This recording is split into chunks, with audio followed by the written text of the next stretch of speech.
Price the Lord. Good news ಶುಭ ವಾರ್ತೆಗೆ ನಿಮ್ಮೆಲ್ಲರನ್ನು ಕೂಡ ಸ್ವಾಗತಿಸುವವನಾಗಿದ್ದೇನೆ. ಈ ಮುಂಚಾನೆ ವಾಕ್ಯ ಭಾಗ ಮತ್ತಾಯನ ಬರೆದ ಸುವಾರ್ತೆ 6ನೇ ಅಧ್ಯಾಯ 34ನೇ ವಚನವನ್ನ ನಾವು ನೋಡ್ತಾ ಇದ್ದೀವಿ. ಆದುದರಿಂದ ನಾಳಿನ ವಿಷಯವಾಗಿ ಚಿಂತೆ ಮಾಡಬೇಡಿರಿ, ನಾಳಿನ ದಿನವು ತನ್ನದನ್ನು ತಾನೇ ಚಿಂತಿಸಿಕೊಳ್ಳುವುದು, ಆವತ್ತಿನ ಕಾಟ ಆವತ್ತಿಗೆ ಸಾಕು ಎಂಬುದಾಗಿ. ಪ್ರಿಯರೇ, ವಾಕ್ಯ ಹೇಳುವ ಹಾಗೆ, ಯೇಸು ಕ್ರಿಸ್ತನು ವಾಕ್ಯದಲ್ಲಿ ಹೇಳುವ ಹಾಗೆ, ನಿಮ್ಮ ಚಿಂತಾ ಭಾರವನ್ನೆಲ್ಲ ನನ್ನ ಮೇಲೆ ಹಾಕಿರಿ, ನಾನು ನಿಮಗೋಸ್ಕರವಾಗಿ ಚಿಂತಿಸುವವನಾಗಿದ್ದೇನೆ ಎಂಬುದಾಗಿ ಹೇಳಿದ ಪ್ರಕಾರ ಈ ವಾಕ್ಯ ಹೇಳ್ತದೆ, ನಾಳಿನ ವಿಷಯದಲ್ಲಿ ಚಿಂತೆ ಮಾಡಬೇಡಿ ಎಂಬುದಾಗಿ. ಲೋಕದಲ್ಲಿರ್ತಕ್ಕಂಥ ಪ್ರಿಯರೇ, ನಾವೆಲ್ಲರೂ ಕೂಡ ಪ್ರತಿದಿನ ನಾಳಿನ ವಿಷಯವಾಗಿ ಅಥವಾ ಭವಿಷ್ಯದ ವಿಷಯವಾಗಿ ಯೋಚಿಸುವವರಾಗಿದೆ.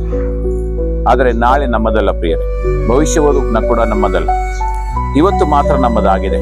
ಅದರಿಂದ ದೇವರ ವಾಕ್ಯ ಹೇಳ್ತದೆ, ನಾಳಿನ ವಿಷಯವಾಗಿ ಚಿಂತೆ ಮಾಡಬೇಡ್ರಿ ಎಂಬುದಾಗಿ. ಚಿಂತೆ ಮಾಡುವುದರಿಂದ ಅದೇ ಅಧ್ಯಾಯದಲ್ಲಿ ನಾವು ನೋಡುವ ಹಾಗೆ, ಚಿಂತೆ ಮಾಡಿ ಮಾಡಿ ಒಂದು ಮೊಳ ಉದ್ದ ಬೆಳೆಯುವುದಕ್ಕೆ ನಿಮ್ಮಿಂದ ಯಾರಿಂದ ಆದೀತು ಎಂಬುದಾಗಿ. ಅದರಿಂದ ನಾವು ಚಿಂತೆ ಮಾಡುವುದರ ಮೂಲಕವಾಗಿ ಏನನ್ನು ಕೂಡ ಬದಲಾಯಿಸುವುದಕ್ಕೆ ಸಾಧ್ಯವಿಲ್ಲ. ಸೊ ನಮ್ಮ ಎಲ್ಲಾ ಚಿಂತೆಯನ್ನ ಕರ್ತನ ಮೇಲೆ ಹಾಕಿ ಸಮಾಧಾನಕರವಾದ ರೀತಿ ನಾವು ಜೀವಿಸುವಾಗ ದೇವರು ನಮ್ಮ ನಾಳಿನಗಳನ್ನ, ನಮ್ಮ ಭವಿಷ್ಯತ್ತುಗಳನ್ನ ಆಶೀರ್ವದಿಸುವವನಾಗಿದ್ದಾನೆ.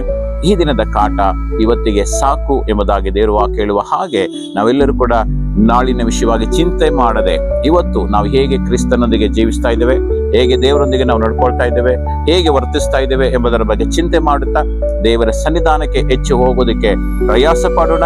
ನಾಳಿದನ್ನ ಕರ್ತನ ಹಸ್ತಕ್ಕೆ ಒಪ್ಪಿಸಿಕೊಟ್ಟು ನಾವು ಜೀವಿಸೋಣ ಎಂಬುದಾಗಿ ಈ ಒಂದು ವಾಕ್ಯದ ಮೂಲಕವಾಗಿ ನಿಮ್ಮನ್ನ ಉತ್ತೇಜಿಸುವವನಾಗಿದ್ದಾನೆ. ಪ್ರಾರ್ಥನೆ ಮಾಡಿಕೊಳ್ಳೋಣ.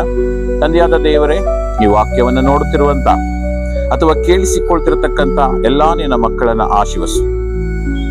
ನಾವೆಲ್ಲರೂ ಕೂಡ ಮನುಷ್ಯರಾಗಿದ್ದುಕೊಂಡು ನಾಳಿನ ವಿಷಯವಾಗಿ ಚಿಂತಿಸುವವರಾಗಿದೆ.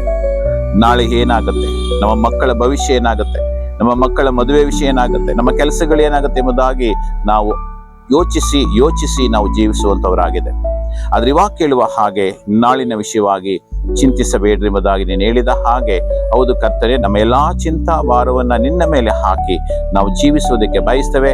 ನೀನೇ ನಮ್ಮನ್ನ ನಾಳೆಗಳನ್ನ, ನಮ್ಮ ಭವಿಷ್ಯತ್ತುಗಳನ್ನ ನಡೆಸುವಂತವನಾಗಿದ್ದಿ. ಅದಕ್ಕಾಗಿ ಸ್ತೋತ್ರ, ನೀನು ಮಹಿಮೆ ಹೊಂದಿಕೋ.